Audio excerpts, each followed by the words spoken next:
Nice little fuck, this is it.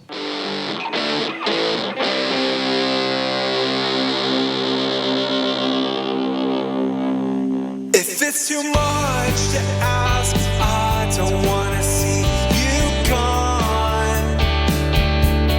Tell me if I'm wrong, then so long. If it's too much to ask, I don't wanna see you gone. And hey, Tiara. Hi. How are you now? Good, and you? Oh, not so bad. We got some new music. Yes. So Yeah, that was actually the first time I'd listened to more than just a little bit of it because I was out of town. Came in under the wire. Yes. So yes, it's always good to have new music. And by the way, you can always get new music to us if you go to host@howareyounowpod.com. If you're an independent band and you want to put your music in, just shout out to us. Do it. We'll do it. Do it. Do it. Because it's outstanding. So yeah, and also we have our cosplay contest always going. It's always going on forever and ever. Amen. Until we are no longer doing this anyway. Correct. Although it might still go on after that. I don't know. Yeah, who knows? I mean, it'll still be out there. True. But you can do that. Host@howareyounowpod.com. Leave us all your band information. The band today is No One's Fear, out of Washington, D.C. So that's cool. And they've got some great music, and they have a new single just about to drop here real soon that we got the pre-release of. You'll hear that at the end. And so also, don't forget, which we finally got someone to use it, is our voicemail number, which is 304-50 FERDA. And you can leave us a voicemail with any questions you have for the episode, for the season 8 spoilers that you want to talk about. We'll if we do that, we'll end up having a little spoiler section at the end of each show where we can talk about that stuff. You can say hi to your friends. Yes, you can shout out to cast members because we know that there actually are a few people in the Letterkenny cast that pay attention to us now, and crew for sure. Yeah. And so that's fucking awesome. So we have a new guest today who is a Patreon subscriber. Ooh. Mitch, how are you now? Good, yeah. Oh, not so bad. You did that perfectly. Yeah, I told you I wouldn't fuck it up. Well, somebody's got to fuck it up every so often just to keep it fresh. Sure, So, but it wasn't going to be me. No, not today. Not today. So tell us your Letterkenny origin story. I'll fuck it up. I don't even remember it all that well, but I'm pretty sure what happened is I saw the cold open for the pilot on YouTube for some reason. You know how YouTube videos just randomly end up in your recommendations. And I was like, what the hell is this? I watched, I was just rolling around laughing my ass off. And I was like, I got to fucking figure out what the hell this is. Who are these guys? Figure it out. Came across the show and then watched it through other more unscrupulous means. You moved to Canada. You went to Canada for a little bit, like we did. Yeah. I wish. I do have relatives in Canada, but I wish I had done that. No, you went to Canada. Yes, that's what you that's did. What we just did. We exactly went like to Canada. we did. Until it was available in the U.S., we went to Canada a lot, apparently. I'm pretty sure I watched like the first 2 seasons until I realized, oh my God, they're on Hulu now. Holy shit. Yeah, that was amazing when that happened. I don't remember the first time I saw it. Was definitely before it was even on Hulu over here. It was probably 2 years before it was on Hulu that I'd seen that first cold open with we've been doing this players. for a year, and we were watching the show for several months before we decided to do this. Correct. And when we started, there were already like 2 seasons out in Canada, right? Yeah. 1 season out, too. I think so. Well, I think by the time it got to here, I'm not talking about when it got to here. I'm talking about when we watched it in Canada. Right. Before it was available here. So that sounds right. Yeah. Correct. And what's your how'd you find us? What's your origin story with that? I came across the Letterkenny subreddit because I was, trying to, I don't remember what I was Googling. I was Googling something, trying to figure out some sort of trivial fact about the show or answer a question I had. And I came across the Letterkenny subreddit and I was like, holy shit, there's actually a subreddit about this. Thank God. It's a very large subreddit too. I was like, other people actually give a shit about this show except me, thank God. And then I was looking at the Camila Cabell AMA and saw you guys asking her to go on the pod. And I was like, oh, there's a podcast about this show. I gotta subscribe. I really need to go back and I need to revisit. Yes, yeah. I do.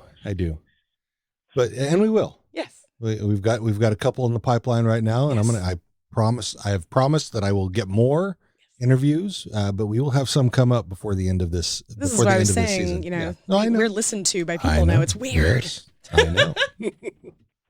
Couple more in the pipeline, but no one that you can share. Right. Right. Right, not because there's no guarantee. I mean, but so you don't want to she did say we're having Jared Kiso on the podcast, and people are expecting Jared Kiso, and then you don't get Jared Kiso. Right. Yeah. No, we have two confirmed, not Jared Kiso. Well, yes, they're not officially confirmed. One has to go through production. Okay, but we've talked to production. Yes, so, we have before. Yes. That's what we. They're pretty cool, actually. When we interviewed Patrick McNeil, we had to go through the production group. And his manager was the one who facilitated the entire connection. So that was cool. Yes, everybody was super nice. So looking forward to lots more interviews, as many as we can get. We'll take them all on. Absolutely. Do you have anything you would like to plug? Other than myself, no, but I do want to plug myself. I went to school for sports management, sports business. I've been trying to work in hockey. So if you're listening to this and you happen to work in hockey, give me a job. Hire me. Well, you may need to move out to Seattle. We've got a hockey team coming here in a couple of years. I've been trying to, but there's no mailing address that I'm aware of where I can just mail a resume out there and be like, hey guys, I'm alive. You can hire me. Actually, I wonder if any hiring is being done for that right now. Like they're currently 3 blocks from our house demolishing a mall to put in the practice facility. So like there's no building yet. But I've met a couple people from the NHL because I teach at an elementary school right around the corner, and we're gonna actually be able to work together, and the kids are gonna get to learn how to skate and play hockey, and so that's really cool. That's awesome. But literally all I have heard so far of people are like the people with all of the money, not the people doing the work yet. Yeah. So they do. They do have a Twitter. Yep. But they do have a Twitter. They have a bit of a staff already. I'm trying to get into like hockey operations, player evaluation, that sort of thing. They have a few people hired in that department, but as far as I'm aware, not a ton. So holding out hope. We'll keep our fingers crossed for you. And if we come across anything while us being here, absolutely, we hear something, we'll definitely let you know. You guys are the best. So let's a friend asks for help. That's right. Your friend asks for help, you help them. Exactly. So recap of last week, which was What Could Be So Urgent, which was codes. It was the codes, and we determined because they decided they were putting the codes to launch. I don't think that's true. That didn't make any sense. I mean, if they're anything, what could be already launched, then they would be landing somewhere. Right. So if you found out that maybe that what could be so urgent is that you had to stop the missiles and you needed to put in the codes to stop them. That would be what's really urgent, right? So I would think so. If you found out that the missiles that were if the missiles are coming, if you thought the missiles were coming in and they're not, holy shit, I need to stop those. Right. So that's really, I think, the most urgent. We don't want to have a war. I mean, though, we will not talk American Letterkenny politics on this forum. Anyway, so that was the gist of that. It was really kind of slippery slope. Anyway, it was really about Marie Fred and Wayne getting together from their disparate sides of Canada, Quebec, and from Ontario, and talking about the things that make them different, but that's great for them. And that there was no just showing purpose. How well they work together, right? And there was really no purpose in all the enmity between the two provinces. Don't need to be a cow, Bonnie McMurray. Right. Yeah. So, and we also for that episode, we want to give thanks to our buddy Will Gainsborough and to our musical guests Lizzie Boredom and Mish, who we've had before, and they were awesome. So now let's get into season 6, episode 2, deep dive, Bush Party season. So we start out with the cold open, where the Wayne has expressed that he had some concerns about his dog, And the Hicks are all out in front of the barn talking about how Wayne was scared, thinking Gus had a stroke, but was only bladder stones. Which he should have known because the dog was on medication for 3 weeks. And so that Katie says, yeah, you knew all this, but what I think is that he was faking it because he wanted to get a finger up the bum. And then Wayne comes with, So what are you saying here, Katie? I'm saying that Gus is... Look, if you're coming, you better come correct. Gus is gay. So she's got it all sorted in her mind that he's very uncomfortable with this. Right. It's a change in his in his mindset, which is why he's got to marinate. Right. So, I actually love that he said that because that's something I feel like a lot of adults should do and don't do. When you hear new information, instead of immediately going, no, you go, I need to marinate in that a little bit. I need to think about that. I need to process. You got to marinate before you stir fry. Exactly. Exactly. Also, I will say that I do relate to Wayne jumping right to worst case scenario in this case. That is me. That is very much me. Yeah. I very much do that too. There's a lot of things that I relate to Wayne about. I actually am on the spectrum, just like we theorize that Wayne is. So a lot of things, especially this, where it's like he jumped right to, he's having a stroke. Gus is having a stroke, and this is it. This is it. Gus is dying. Yep. I relate to that. I very much relate to that. And I'm also pretty sure my dog is gay too. So there's more that I can relate to. We've definitely had animals that were not, by human standards, heterosexual and enjoyed interspecies play as well for some of them. Pop that red rocket right there. We had a cat and a dog that really loved each other at one point. Yikes. It was interesting. It was very interesting. Yes, very much. I'm a little concerned to know what that kind of hybrid would look like. Cat dog. Wasn't there? There was a cartoon back in the 90s. It was a cartoon. There you go. It'd probably be attached just like Cat Dog was. So anyway, nobody has issues with Gus being gay out there. But Wayne says, don't let that get out to McMurray because of how he is. And they have a whole discussion using a McMurray impression on, I know you guys got your street, you got your date. And from what I know, you're here to stay. So you think I'm cute, but we can have a beer. Nothing else. Nothing else. I also love how Daryl's impression of McMurray sounds more like Elvis than it does McMurray in this scene. I did love his hot dang Jimmy Bobby baby. I've been to Miami. Boy, do I love my wife. McMurray does say that all the time too. Like he just says exactly like, God, Jimmy. Jimmy. So yeah, they have. They have their little impression off, and then we cut to the gym. We got Wayne and Derry dropping Marie Fred and Onik off. Riley and Jonesy come out to, they express their concern, saying, you may not be the best idea with all these chest buffers in there. Wayne says, leaves this little nugget of wisdom: no reason to not trust her unless she gives you one. Which foreshadowing, we'll say. Potential foreshadowing. What are you talking about? We don't know. The way he said it. The way he said it. 6 seasons out. Yeah. So anyway, we find out that the college and uni kids are home for the summer, and Riley and Jonesy tell Wayne and Derry how they've got takedown and challenge going on with Dax and Ron. Derry brings up the thought of some of the college uni kids being back in their college towns, think they're all tough now and might be thinking that they're tougher here. And then we've got, there's a chest puffer in there beaking about being the toughest guy in his college town, and I think you know what that means. Oh, you gonna tell me? Well, if he's saying he's the toughest guy in his college town's bigger than our town, then that would also make him the toughest guy in Letterkenny. Oh, what? Butt clench? Wayne clenches his ass when Riley and Jonesy say that too. Butt clench. Butt clench. The Wayne butt clench is epic.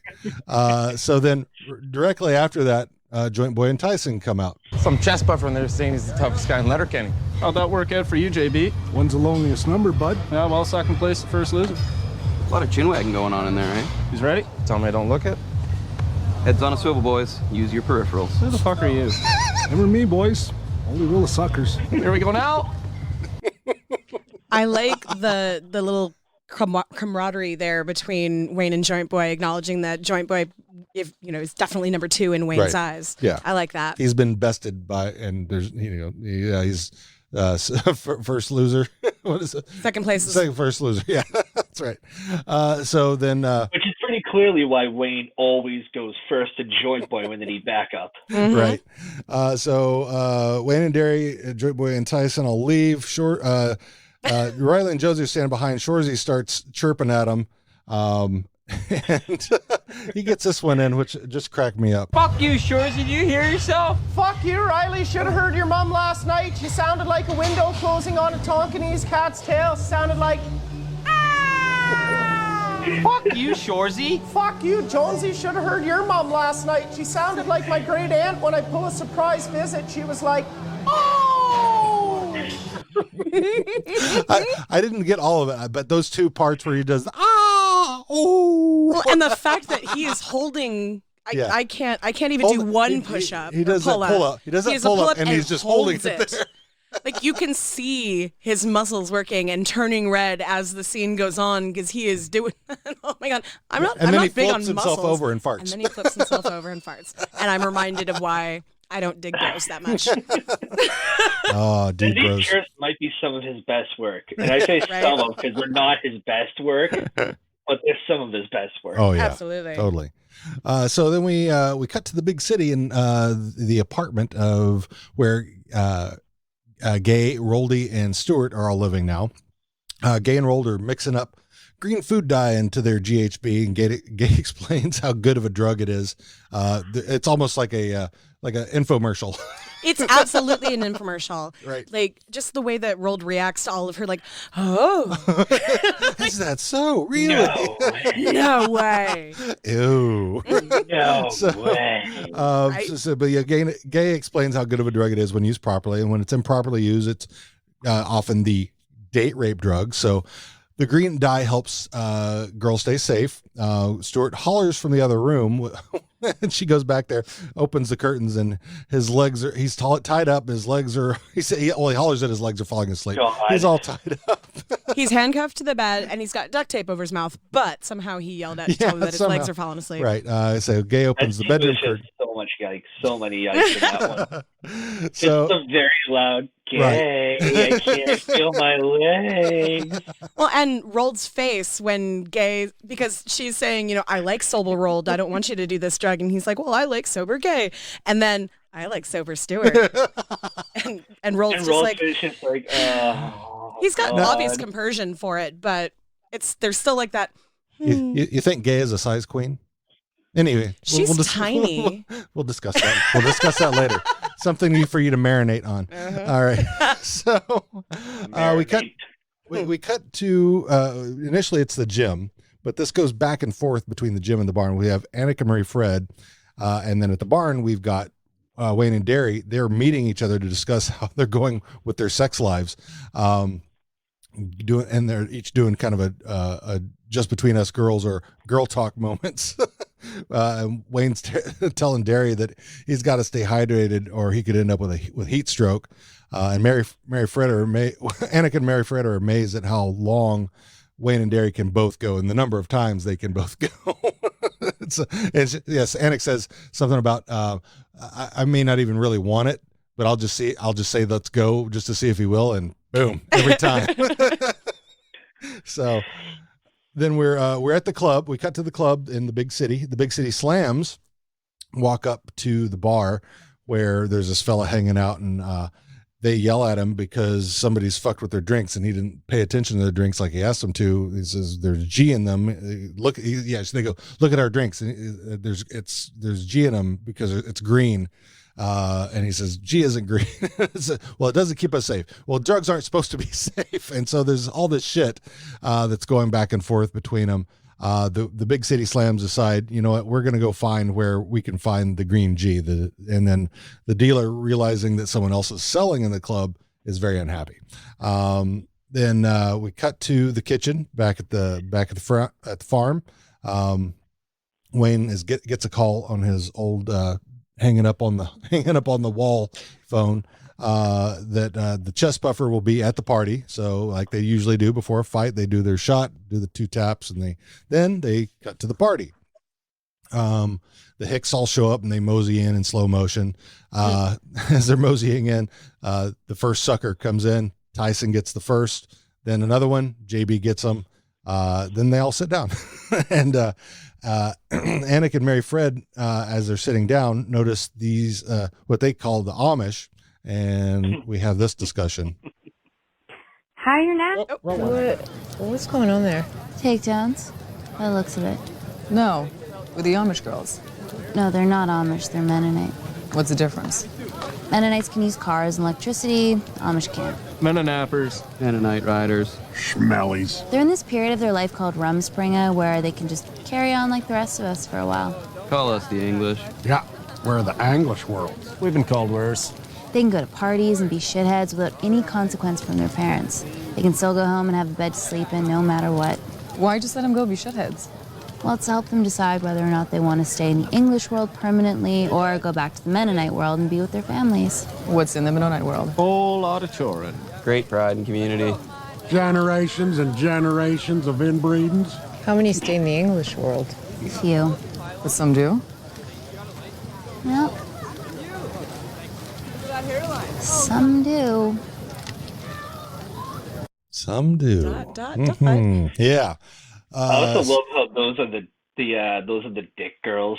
Mm-hmm. Yes. Yeah. Noah Dick's daughters. Yeah. And are those Noah Dick's sons too? I don't know if I don't think so. Yeah, I don't. Yeah, because we barely ever see the sons, but yeah, I think we only hear about his chastity and charity dick. Yeah. So, so anyway, we cut back to the club, and we got Rolled Gay and Stuart all at the same table there at the up in the back of the club. And Rolled is just willy-nilly selling their G right in front of everyone. Gay and Stewart chastise them for not being more secretive. Then we get the Big City Slams come up and ask if they're the ones selling the green G. Rolled goes, "That's us." And so they the Big City Slams tell how much they really appreciate their the vigilante shit that they've got going on. So they sell, and then Gay fans them off. Because she was smiling at Stuart when she was trying to give the money over. Yeah. So Gay was like, This was mine. Yeah. Anyway. Potential foreshadowing there? Maybe. I don't know. Maybe. Big also City Slams and Stuart? There's one small detail there that stood out to me for no reason at all, and it's that apparently Rolled is down for transaction. Yeah. Yes. Fuck emo. I'm down for transaction. Right. You got to veil your transactions. I'm down for transaction. Yeah. The little quips that they get in there are funny. Especially the way Rolled's delivery is just perfect. Yes. And now, the dealer sees all this happen. He's very upset. We cut away back to the party. The chest puffer steps up, calls Wayne out for the fight. The chest puffer gets the first 2 shots in. Well, one's a kick and one's a punch. He's got a pretty good right hook on him, and because he knocked Wayne to the ground. Wayne then gets back up, takes his ass out. And after his W, Wayne helps the chest puffer back to his feet, and like he likes to do, he invites him over to have a drink with the Hicks, and he does, and fade to black. There's 2 little things that stood out to me in there. One is very minute. It's just the chest puffer kind of fights like a wannabe MMA fighter. Like he doesn't really fight very well, but he's strong enough to land a couple blows. Well, one of the things, if you've ever played Street Fighter, and this has been brought up by a number of people, our good friend Awesome, and I noticed this as well, was that he looks just, if you played Street Fighter, he looks just like Guile from Street Fighter, who wore the tank top. Yeah, the tank top and the pants, the camo pants. The camo pants, yeah. So, and he's got that flat top, the whole thing. I mean, it's just perfect. And so, yeah, as we get into the thoughts, theories, trivias, observations, and stuff, we had a friend of ours leave us a voicemail. Oh. Hi, you're now, Dean and Tiara. It's your good buddy, Aaron. I was just giving you a call to say, Ferda, I'm all about the bush party season. I hope you guys are great. I can't wait to hear the podcast. All right, take care, good buddies. Over and out from Katie and Aaron. We love Katie and Aaron. They're beautiful, wonderful people. They're nerdy as hell, and they're just fun. So good shit. Yeah. You had something else. You said there were two things in that last series. I missed that. The last piece that you were. Oh yeah, no, it's just I noticed that Wayne's shirt is only ripped in like one little part of the scenes. He's tucking his shirt back in. Right. It's like he's it's got not it ripped in any other part of that scene, but then one angle shows it's like ripped down the side, and then not in that showed again. And once he gets it tucked in again, you can see that it's ripped if you look really closely, but like it ripped literally along that back seam, so it just kind of falls on. And this is the second time Wayne has had a ripped shirt after a fight. True story. The first one being in season 1, episode 1, where he fought Angie's new dude. So after he beat him out and threw him in the piss-soaked trash. Yeah, that's right. And his rip is not quite as big as it is on this one, but it definitely this one he was thrown out. to the ground a couple of times. Yeah. Like gotten some other guy gotten some really good chest hits. puffer. Yeah. CP. But not just the two that you said, not just the kick and that initial hit. He got a few in there. Yeah. Like they were well matched. I don't even know if that rip is from being thrown to the ground. That might just be from punching, since it happened when he fought Angie's new dude, since he fought the big city dude or whatever they call him. Right. Yeah, because he wears, like his shirt, his pants are always fit perfectly, so he doesn't need a belt. Mm-hmm. And his same thing with his shirts. And so when he has to stretch out, it's gonna rip, because he's throwing some barley in there. So, That's a hay bale, and that one's barley. So yeah, we've got some questions from let's see, we'll start with Twitter. And this is from Dr. Smolder Bravestone. His Twitter handle is at MarkLaw69, MarcLaw69. Anyway, first question was, what the hell is honey dickin'? And he's talking about when Gus comes back all honey dick. And I we looked it up all where we could and couldn't find nothing. That made sense for the... That made sense, yeah. Because there's some definitions out there for it, but it didn't quite make sense for the instance of Gus. We went to our buddy Awesome, who's our trivia maven, and asked her what it was. And so basically it means you're just really fucking out of sorts, where you've spazzed out. And I know that may not be a PC term over in the UK, so we apologize, because it's not really seen that way over here. It's not really great here either, but which word? Spaz. Oh, yeah. So because being spastic is a medical term, and it's been turned into an insult, just like a lot of other words. Okay. Yep. So anyway, it just basically means you're really fucking out of sorts. I says like after you have a good orgasm, yeah, and kind of walking funny, and your limbs don't work quite right anymore. So yeah, basically that's what it is. Then the wants to know, and you may have to look up the cast on this. Okay. He wants to know who the girl on the machine in front of Shorzy, the bubble tea girl. So I'll try. Because that was a good jiggle on that booty. So you should have told me this earlier. Yeah, I didn't think about it. Anyway, so and then he wants to know if the boys really smoke cigarettes. Meaning I think you mean in real life, do they smoke cigarettes or is it just their characters? I would say the ones that I see smoking, they actually inhale. Yeah, Wayne, Derry, Swirly Dan. Yeah. McMurray. I don't know. No, I don't think McMurray smokes. So. Gail smokes. Katie smokes weed. Pot, yeah. So my guess is that they probably Tanis. smoke. Tanis. Yeah. The way it looks, they're actually inhaling. So it would lead me to believe that, they're probably real smokers. Now, how much they smoke is compared to their characters, I couldn't say. Maybe I'll ask it's possible that they actually smoke, but it's also possible they're using some sort of prop cigarette.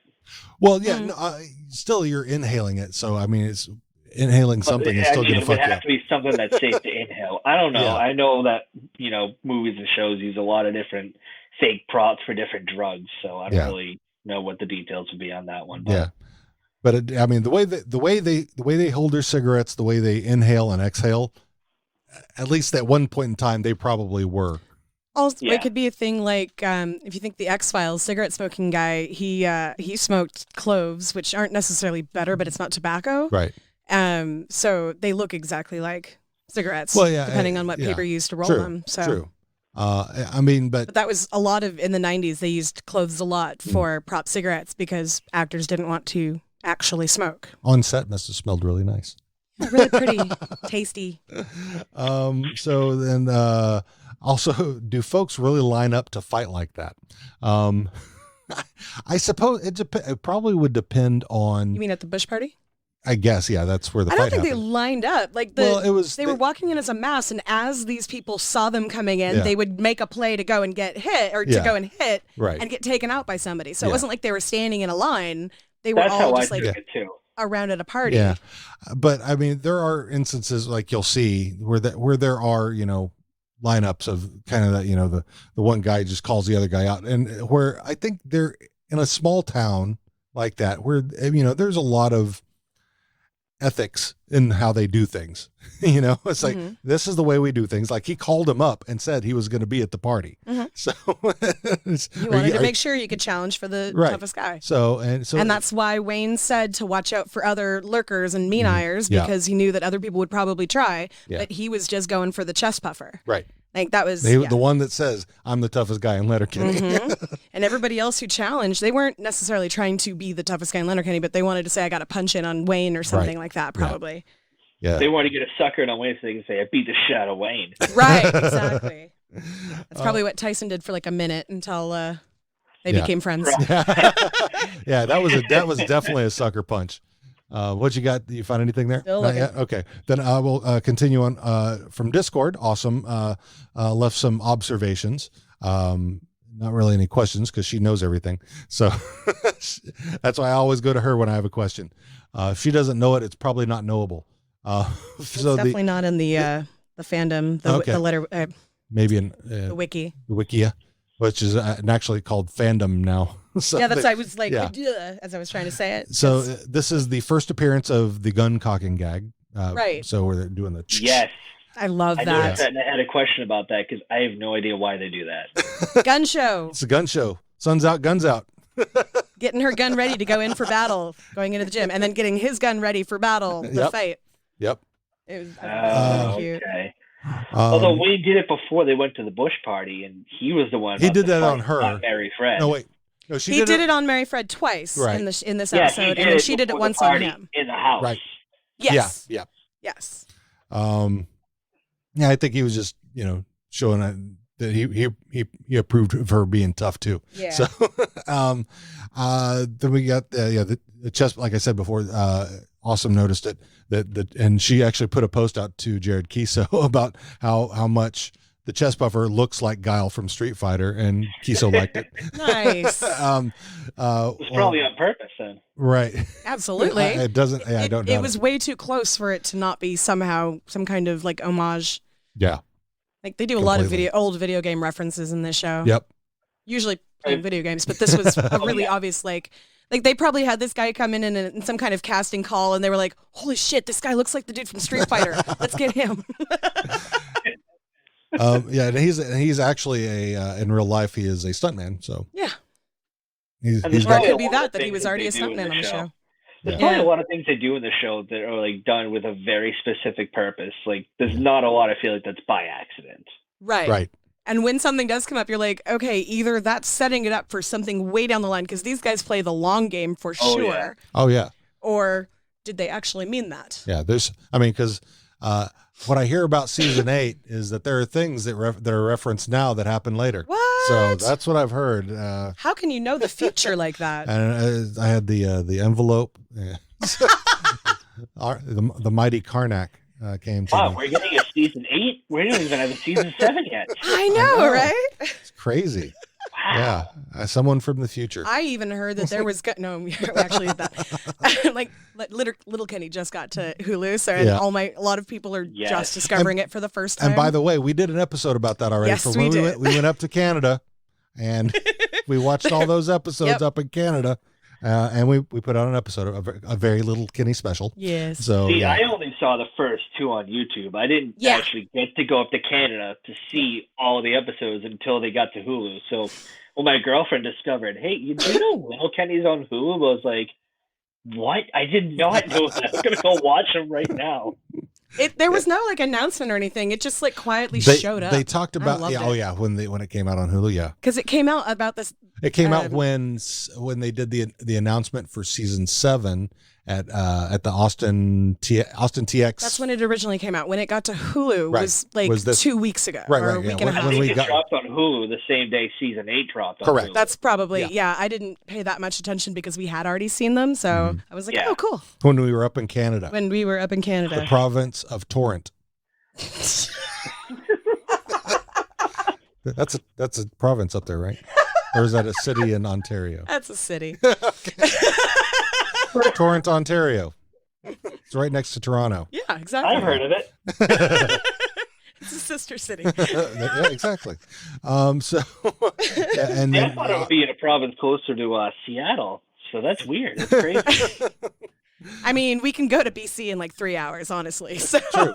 Very true. So Torrent must neighbor Vancouver then. Yes. Could be. Yeah, very well. Yeah. You just take the fire wire over there and anyway. Over the border, go through customs. Like, I'm just popping over to watch a TV show for a little bit. Yep. I honestly don't think that that's too far-fetched of people saying, I'm just going up here so I can watch Canadian TV, because that was honestly a big reason I would go and visit my grandmother when I was a kid. Oh, yeah. Like back in the 80s when I could get like an episode once a month of Degrassi on the PBS show, our PBS channel, but I go up to see my grandmother and she's got like 3 months taped for me every time I go up. Oh yeah, I love Canadian TV. So anyway, getting back to awesome stuff. This was first. Wayne needed to let the idea of Gus being gay marinate for a bit, as we talked about. And she said this is her own personal thing. Shorzy is an arsehole, but she loves his back freckles, and that makes her weak. So, yeah. This is the beginning of the Green GHB storyline. The beginning. This is where the story of Katie possibly being a Mennonite, although that's not true, started. And as I said before, she pointed out, this is the second episode where Wayne rips his shirt while fighting. The first time was season 1, episode 1, when she fought Angie's new feller. Yeah. So that's Did we talk about our theory about Katie on the air yet? No, I don't think so. Because the thing that Austin said, that's a pretty common theory about that. Well, they must be from the Mennonite somehow because, they know all this stuff about it and they're growing up with it. I honestly think that Katie probably fell in love with somebody in the Mennonite world, and like they probably tried to leave for her and then went back or something like that. So, because she seems really sad when talking about it. Yeah, this is a thing they do. And that wistful. Some stay. Yeah. Yeah. Yeah, Some that little. Yep, some do. Some do. Yep. Like, I wish they had, and maybe that's why she's so promiscuous and kind of anti-commitment until recently, or until later, because that's not season 6. Well, she did dump Riley and Jonesy. So, yep, because she didn't feel like it was. Yeah, not her anymore. Not her anymore. Yeah. So that's definitely the. It's not a bad theory, honestly. Yeah. Well, I mean, the theory of them, since we don't ever, I remember when we first started doing the Letterkenny podcast, we had that theory and we talked about that because we don't know anything about their parents really and about their background. And literally right up until Letterkenny came out, we were only guessing at how they all met each other and how they like had grown up or not grown up together, or when certain people entered the group. And now we have like, actual backstory that we can pepper in. And it's like, okay, taking into account that they definitely weren't Mennonite when she was in kindergarten. Right. And she knows about Rumspringa. Right. So anyway. My guess is that maybe she got caught up in a Rumspringa romance, and that's was that. Basically what I was saying. She Was fell in love, and they were like, I don't want to leave the world. I want to go back. Yep. It cannot be the English. So what else do you guys have? Thoughts, theories, etc.? Mitch? Well, one of them is that Jared Kiso, as always, has absolutely nailed the music in this episode. Yeah. And for those who don't know, Jared Kiso picks all the music for the show. So yeah, that seems to be a new fact to a lot of people. Every episode, someone will go on to the Facebook group or they'll go on to one of the other Facebook groups and I had no idea. I learned this the other day. It's like, yeah. Like, yeah, he does. We've most of us have known this for a while now. Yeah.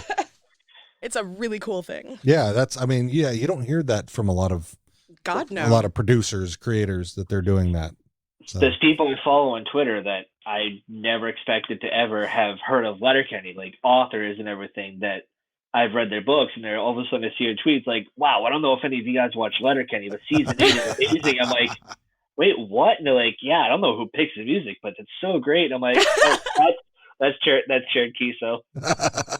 Yeah, Jonah Ray Rodriguez, if you know who that is, from the new Mystery Science 3000. He's got a couple of his own podcasts as well. Mm-hmm. Was on the Chris Hardwick show.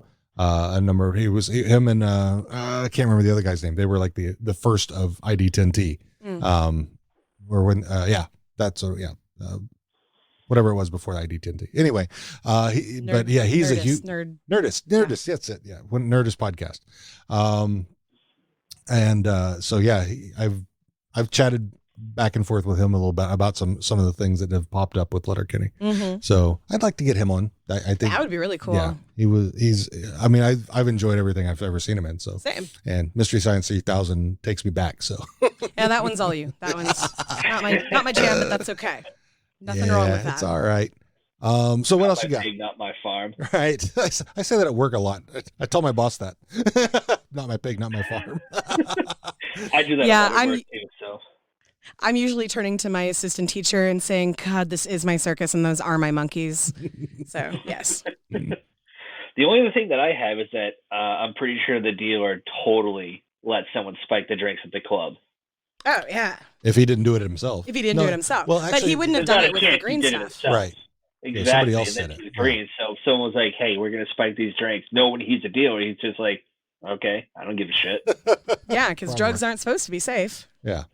Yeah. Which, by the way, I actually completely disagree with, because everyone should be allowed to do the thing that they want to do with their own body, and it's like informed consent. Right, yeah. You don't get to do something to somebody else just because you can do it. Right. Their own safety level. So drugs are bad because you do bad things with them. Yeah. True. So you should know, you should be able to test your levels of what you can take. If it is like that's what being a teenager and in your 20s is all about. Figure out what your tolerances are and all the things that you like, and then live the rest of your life however the fuck you want to. If it is as fun as Gay says that it is. Oh my God, her description really made me like, okay, I could try this. Yeah. You could give some pre-consent if you wanted to. Right. That's totally a thing. Yep, it is. I know I'm going to be drinking, but I want to consent to everything except for blah, blah, blah. Right. Or, but can still say no. Yeah, that's absolutely a thing. True. Very true.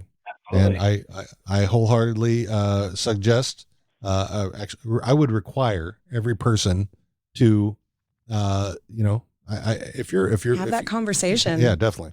You can have that conversation without it being awkward too. Like you can literally make it part of foreplay. Yeah, totally. So yeah, that's always get consent. That's going to be a different podcast. It will be. Anyway. Yes. So, anything else? I have a couple things that I really loved about this. One of my favorite scenes in the whole episode was Stuart and Gay were talking at the table, and Roald is looking around with these big eyes and mouthing the word drugs as he's like holding out the little vial. And I'm just like, he's like, drugs? Drugs? Oh, you want drugs? Here, do you want some of this? You want some drugs? I've got drugs. And I'm just like, I love you, Roald. I understand what the frustration is here, but I love you so much, because if I saw someone doing that, I would probably be like, yeah. Actually, you're having fun with this. You're not creepy or like sneaky or yeah. Anything else? I like how Anik and Murray Fred's conversation when they were on the exercise bikes mirrored the earlier conversation between Wayne and Derry almost exactly. Like talking about throwing a hip Yeah. and how much they're doing it and that sort of thing. And it just, because that it's absolutely true. Yes, women talk about things the same ways and they're a little less. And guys do too. Yes, but they're a little less uncomfortable about it. Yeah. Whereas the guys are like, is anyone around just between us? And the girls are like, just between us girls? Yeah, let's talk in French for a second. That is one little thing that I noticed too, is that Annika and Mary Fred aren't wrong. Guys don't usually talk details. It's just, yeah, I got laid. Yeah, I got some. Yeah, we hooked up. It's never, here's all the things that we do. Here's all the things that we did. I do know a few women that like to tell detail. Yeah, it's just I think it depends. I think it depends on the relationship that you're with your friend. Yeah. So I mean, I dated a girl who liked sharing details with strangers. That was uncomfortable. That was uncomfortable. That's a little D-Jenny. But you know, that's her life. As long as you're not naming names. A little bit of a D-Gen from up country. Right. All right, so that's all we got. That was all of mine. So you ready for a little fuck fight? Love it. Fuck fight Ferdo. This is a little thing we do every week during a season where it's our version of Fuck, Marry, Kill, where we don't kill anybody. We just become friends with them. We fight them, and then we will fuck them. And we don't want to really get married, so we'll Ferda. So fuck fight Ferda. And just to go over it again, this is for our guest. It's however you want to play it. Do you want to do it just on this episode? Do you want to do the whole series? Like this might be your shot. Go for it. I'm gonna go strictly. I'm going to go strictly on this episode because for every episode, as someone who is Demi in real life, every time I meet you could have a different kind of feeling about that. Yeah. So I'm totally like, that's just how it works for us. Yeah. Yep. But no shame in wanting to fight someone or fuck someone just because of like past deeds. Not at all. Or just the way they look. Their overall, scope of their themselves. Yeah. Skoden. Let's do this. Let's start with Wayne. I always do that as Glenn. Yeah, you do. Because that's how Wayne would do it. Wayne! Glenn would do Wayne. I guess getting out of the clutch on this one. Yeah. So where are we at with Wayne? Jeez. Usually I'm all for Ferda Wayne, but this time I want to fight him just to see if I can say, yeah, I got to punch in on Wayne. Yeah.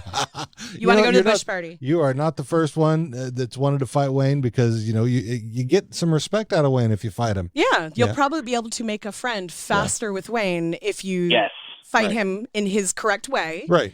And then talk afterwards. And then maybe you can fuck Katie. I'd probably get my ass kicked, but I would want to see if I could get a shot in. Yeah. Right. Yeah.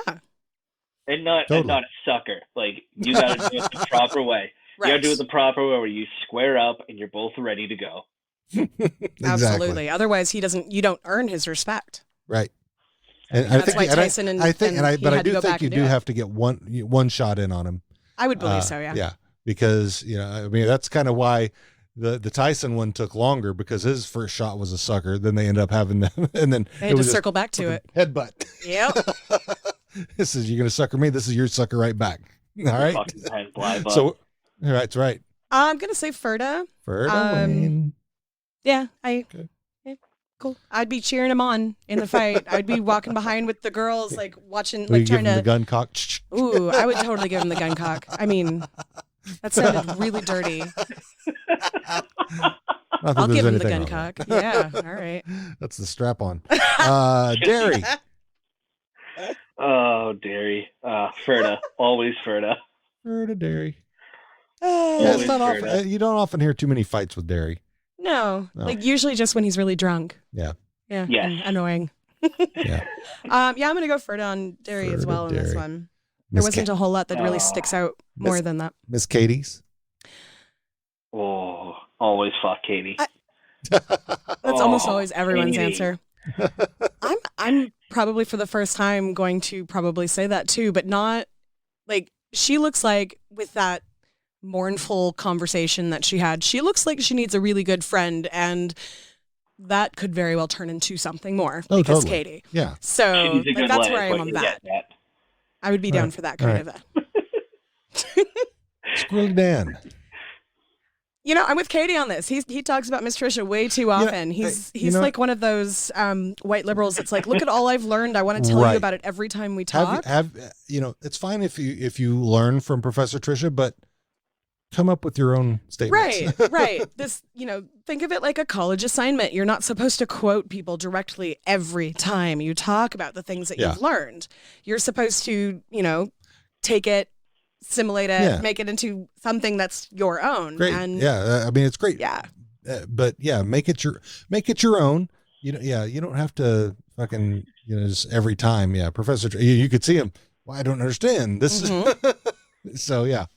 Since he's still learning, and I like the way that they did that in this, because I would be like, Katie, I am very much a loud and obnoxious feminist 99% of the time, and I would literally be like, do you have any of your own thoughts in there? Like, I understand the frustration about that. And I did have a chat this weekend with one of the Letterkenny pals that we have, and she was lamenting the fact that that she goes in to fight the degens all the time on purpose.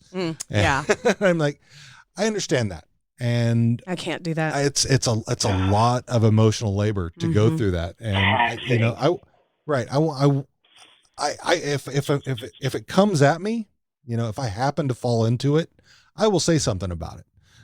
But I won't go out of my way to do it. I understand that those who need to fight, there's something there that they need. A lot of people, so when actual allies go to battle on the behalf of like people of color or queer people or like whatever minority subset of the society, I absolutely appreciate people who are actual allies.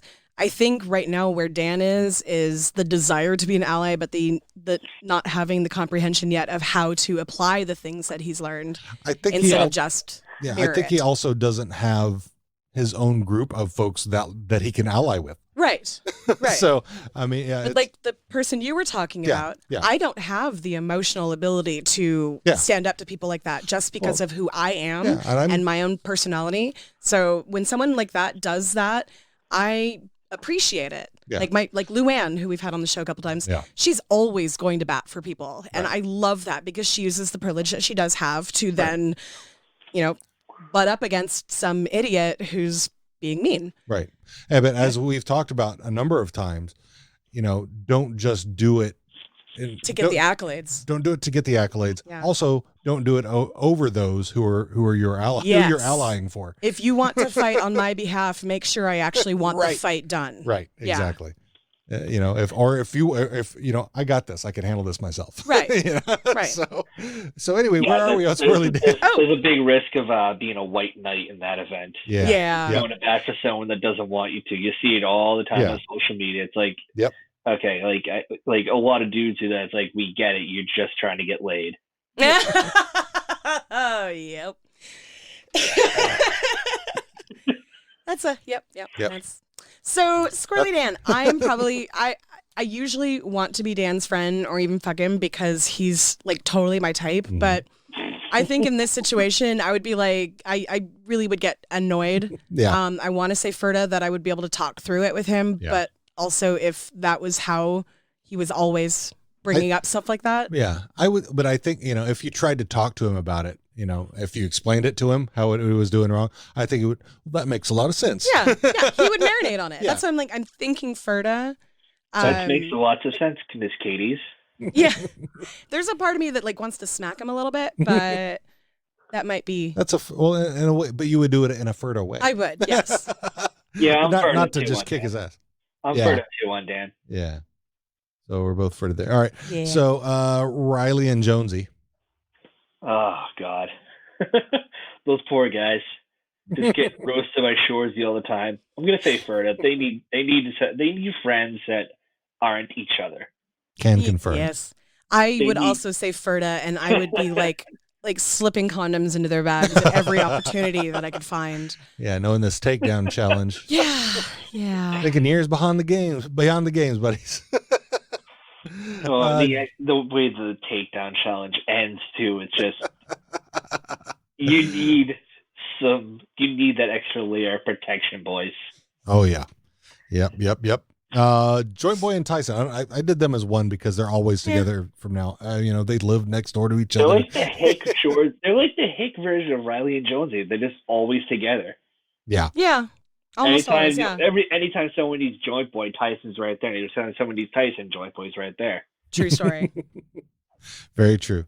Yeah, and even when they'll even fight each other this day, like when they're going back to last They'll season. stand up to each other and then knock each other out with the same one punch. the headbutt. The headbutt on each other. See, now there's a good friend. Yeah. So where are we with Joint Boy and Tyson? I would say Ferda, but I also kind of want to know where Joint Boy gets all his weed and what he does for a living that he can afford all of that weed. He's probably getting it from the res, I bet. I'm sure he's getting it from the res. Like that's, he's got damn, he smokes a lot of weed. Yeah, he does. Or maybe Grace smokes a lot of weed. His job is to help grow marijuana plants. Could be. I think his job is to help smoke it. Test this out. Okay. To each their own, I suppose. So where you're on JB and Tyson, Mitch? Oh, I'm Ferda on those both. Ferda. All right. Ferda. Sturt. with his short hair and his bondage. I mean, the handcuff to the bed is kind of sexy. And his large if horn. it was Stuart and Gail, I would definitely say fuck. Gay. Oh. Gail. That would be funny. If it was Stuart and Gay, I would probably say fuck, but just Stuart by himself, I would be Ferda. I would be in the living room like cheering him on. But yeah. All right. Ferda Stewart, Mitch. Can't you both fight and Ferda? Yeah. Yeah, well, that happens often with folks at Wayne fights. I mean, you got the chest puffer. He fought him, and then they were invited him buddies. to drink. Yeah, because I'd be so down to be Stuart's friend, but at the same time, you're having sex very fucking loudly with someone else in the house. Have some respect. Yeah. Oh no, there's no respect there. I mean, there is, but it's a totally different kind. If you know we're about to fuck in the house, and you're in the house still, you might want to get the fuck out. I'll shut the door, but if you wanted peace and quiet, But there's also not really a door to the bedroom. Right. It was like a sheet or something, right? It was this little curtain thing. Roldy. I love Roldy. I love Roldy so much in this. I love sober Rold. I love how excited he was, and he was just so adorable. He was so rolled. Oh yeah. In this episode. That's so rolled. Yeah. He was like an 80s sitcom, absolutely. Drugs. And responding to the description of what GHB does as if she's talking about a sexual experience. I was like, I wonder if that's why he was being that way. Because he did some of the GHB. Maybe. I don't know. This is supposed to be sober rolled though. We're being told it's supposed to be. We're being told that it is sober rolled. All right. The way he's so I'm actually, and the way he's I would auctioning say off the G fuck if you too, wanted to. I think the way he's auctioning off that G, he probably was like a hawker at a hockey team or something. He just walk around. Drugs? Anyone want drugs? Peanuts? Mm-hmm. He's like Beer? the t-shirt Anyone tosser. want soda? So are you Ferda on Roldy? Absolutely Ferda. All right. Gay. Oh. Fuck. Same. Oh yeah. Same. Many times In as the possible. words of everyone that ever sees Bonnie McMurray.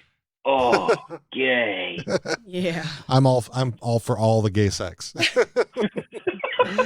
She's great. And if you noticed in that scene where her and Rold are standing next to each other in the kitchen of the apartment, she's shorter than him and he is not tall. Yeah, that's why I was saying she's tiny. Yeah. Because Rold is 5'6" or something, right? Maybe. The actor. Something like that. Yeah. And she was demonstrably shorter than him. Yeah, she was at least 4 inches shorter. Right. I'm going to look that up while we're talking. So, all right. So that's gay. Marie Fred. In this episode. This episode, yes. In this episode that fucking only. chin dipple will always get me. I honestly find her way more attractive than I do Anik. Yeah. I don't know what it is, but I definitely find her way more attractive than Anik. I agree. Yeah. So everybody's fucking Marie Fred. Yes. And so Anik then.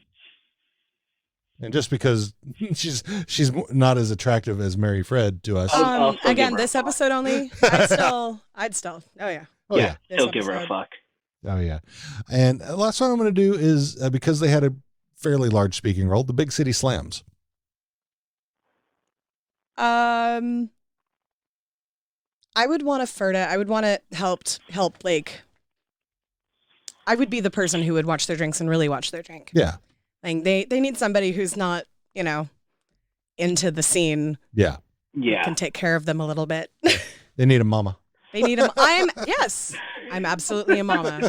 Did you drink enough water, honey? Okay, how are you getting home? Are you sure? Okay, let me take your keys because you're going to get into a lift. All right, and how about you? Yeah, no, that's me. Yeah. So where are you on, Mitch, with the Big City Slams? Oh, I'm fucked on them. You're fucking them? All right. Absolutely. Nothing wrong with that. You got to get the GHB in your drink. That's a lot of work. Especially, given what we know in the future about their tendencies sexually, their tendency to do things together. Yes, absolutely. Fuck. Well, we got a lot of. Did I miss anybody there? Unless you talk about the Mennonites or Chest Puffer only had one line, True. which was Wayne. I'm the toughest guy in Letterkenny. That's it. He had one line. So I didn't include him. Yeah. I mean, Riley and Jonesy and I included Dax and Ron. Yeah, they didn't have any really speaking, but they were there. I'm just trying to think of who else was in the episode. Yeah, I couldn't think of anybody who really had substance. Shorzy, the drug dealer. Shorzy. Oh yeah, I didn't include Shorzy, but I think everybody's always fight Shorzy. I mean, it was hot and interesting watching him, but there's no way I would want to. None of that substance. I cannot see. Yeah, there's no. It was my hot. loins are not crying out for him. Right. It seems like it was hot and interesting for you until he decided to flip himself up and just let one rip. Right? Or honestly, my problem would be until he opened up his mouth and said something, and then I'd be McMurray. like, damn it. No, McMurray's no. It's more than just what he says. No, I'm saying if McMurray didn't talk. If McMurray didn't talk, that could be a different story. Yeah. No, you guys like tight. You and I like tight white shirts. What's that?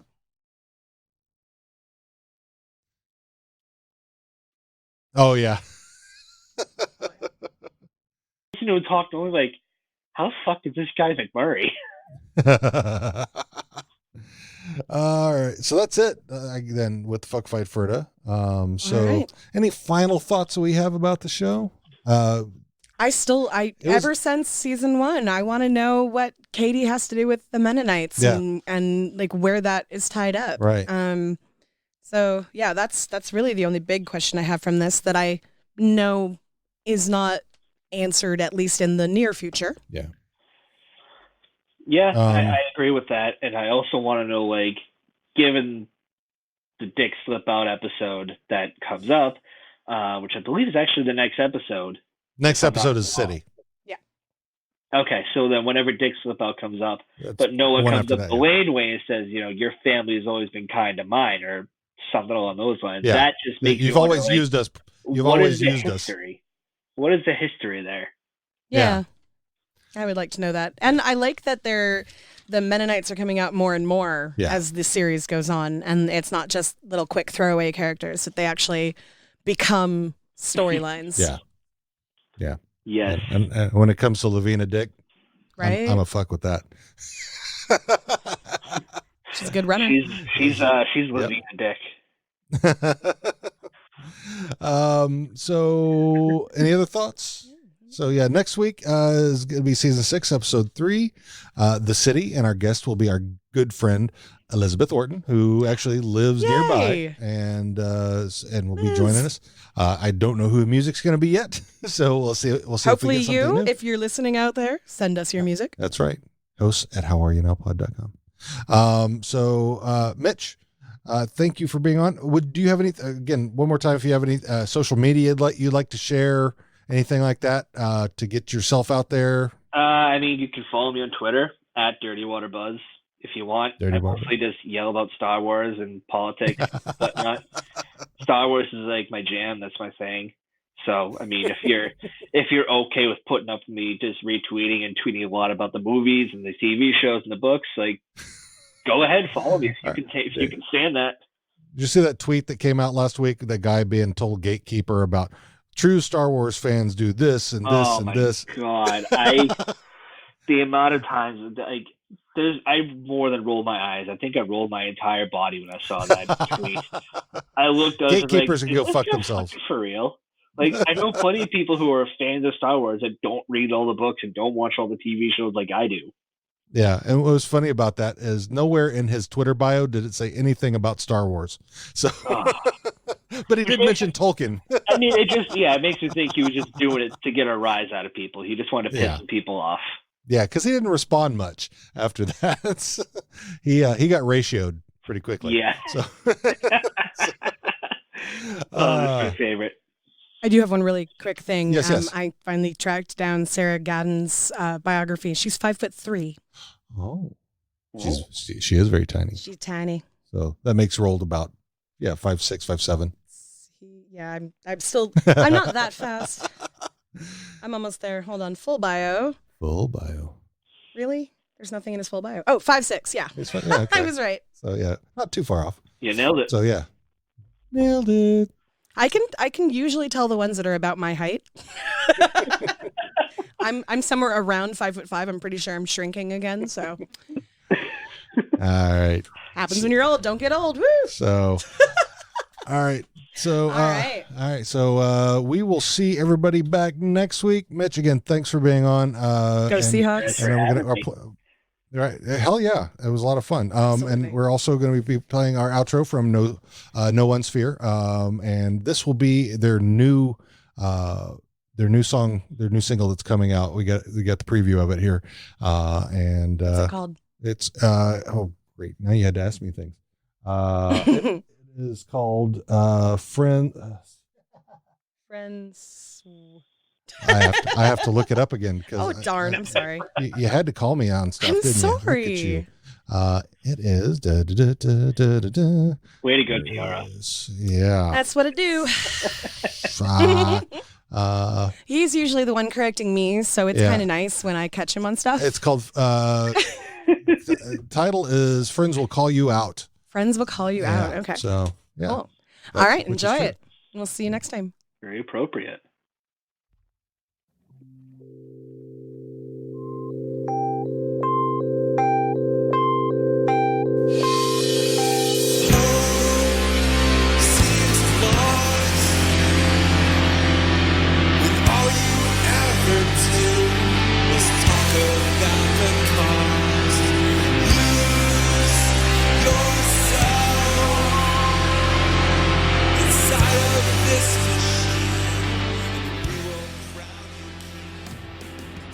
Thanks for listening to this episode of How Are You Now?